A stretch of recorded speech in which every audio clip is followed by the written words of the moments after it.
The planet is not on fire. The planet is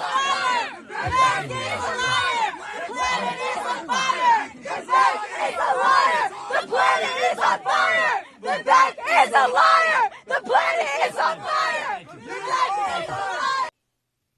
Speaking the truth, not just to the Democrats on the other side, but to our own side, the Republican Party, right here at home. But you lie, dude. You're a liar.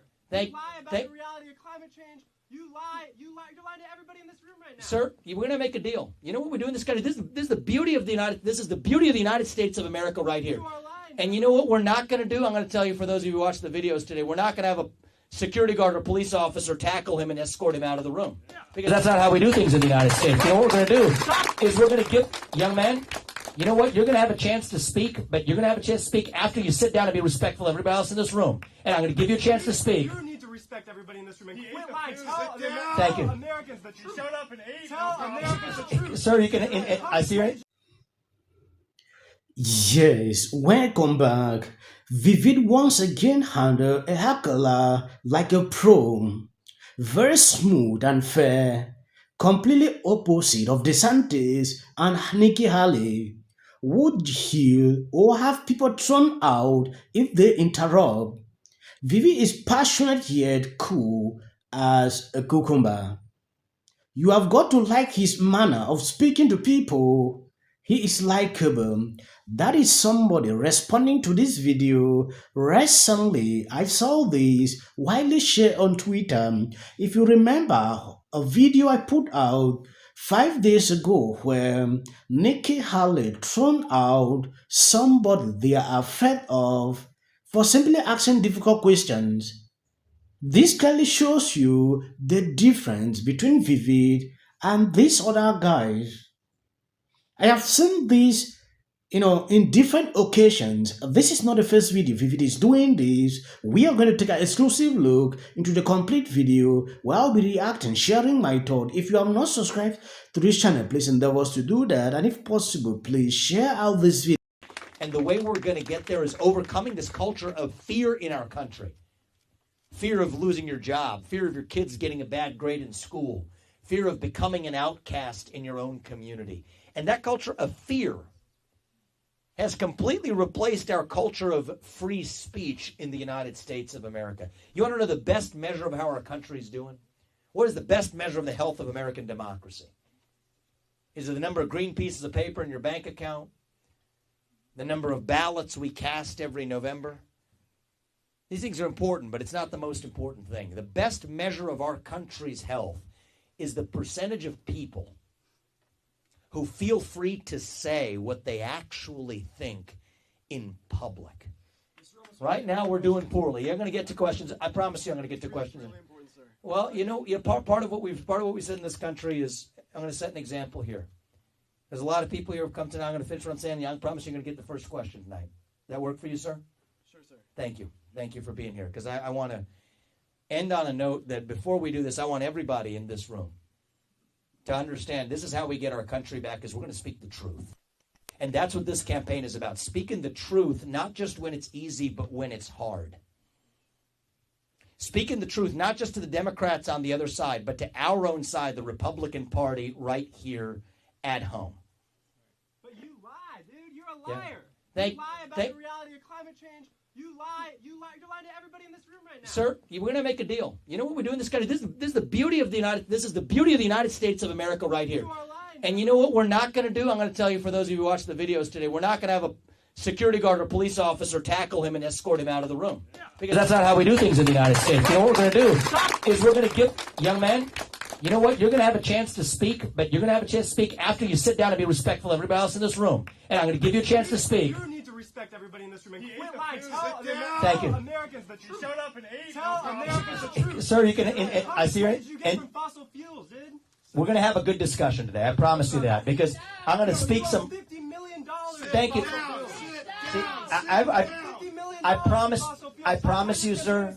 I promise you, sir, you're undermining the only point you want to make, and I'm going to give you a better chance in a moment if you sit down and actually be respectful of everybody else in here. But there's a free seat. You want to come up right here? Come on up, buddy. Come on up. Come on up and have a seat. Vivek Ramaswamy, you say that you care about our future Thank and you. not little girls' future. How How Yes. much money would it cost for you to actually care about us? Yes. Before we proceed watching the video, I believe you've seen how Vivid is handling this. Tell me why people will not like him.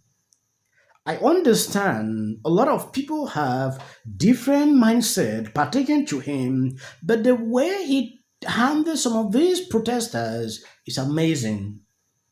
Just look at a case like this.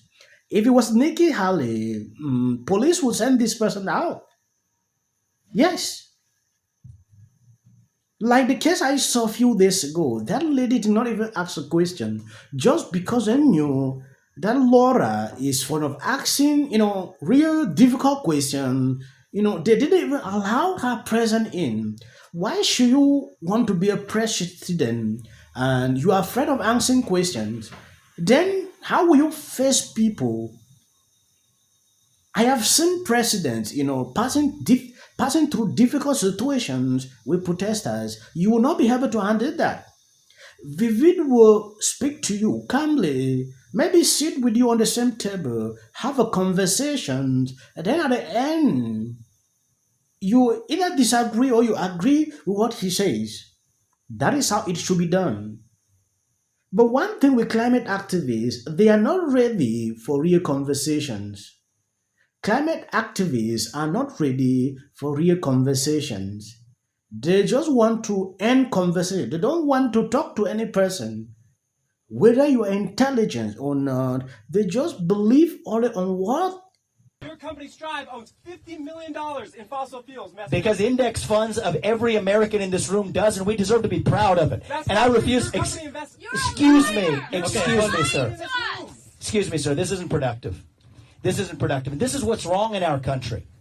What's right in our country is we have the right of free speech and open debate. And I'm sure this gentleman, I think, has something to say about a similar matter. But we have a generation in this country where we have taught that the way you're supposed to win a debate or otherwise isn't based on region or merit, but to actually just shout the other side down. We don't do that in this country. The way we do things in the United States of America is we engage in free speech and open debate on the merits. We decided at the ballot box where every person's voice and vote counts equally. We don't shout each other down. So we're going to have a respectful conversation. We're going to open this up, but we're going to speak the hard truth. Speak the truth in public. That is what people hope for, to have real conversations when issues are like this. We should be able to talk about it than to censor people, block people who are able to speak up. I saw some few comments where people say this is just a setup, to answer some real questions, to go viral on social media. That is not my concern. If it's a setup, but I want to know his opinion after the setup. That is what I'm interested about. Any other thing is a no. Well, if you're smart, maybe you subvert the other party. Maybe you back a Republican candidate who's actually a Democrat, whose priorities are identical to yours. And of course, they found one. Her name is Nikki Haley. Putin called Netanyahu? Nope, not for 10 days. You know who he did call? Hamas. They came the next day and they held hands and said they were friends.